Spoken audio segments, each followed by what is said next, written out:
Television সামনে গাও।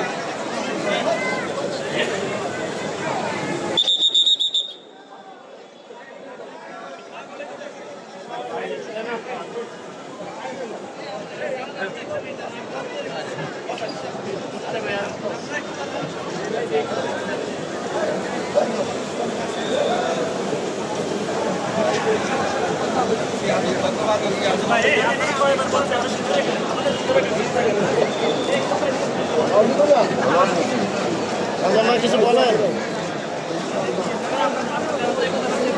ভাই, কোর্টে কি বললেন?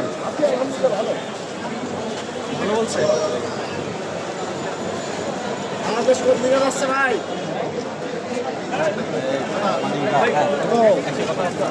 আর হাতের তালি বাজে না। এই যে ওই সময় মর্যাদা সৃষ্টি করে মানুষ হত্যা করলো, 165 জন আওয়ামী লীগের নেতা করে সেই বিচার হবে, সেই বিচার হবে। সুতরাং একটা ওই দিক হবে না, আর তাকে ঠিক যায়।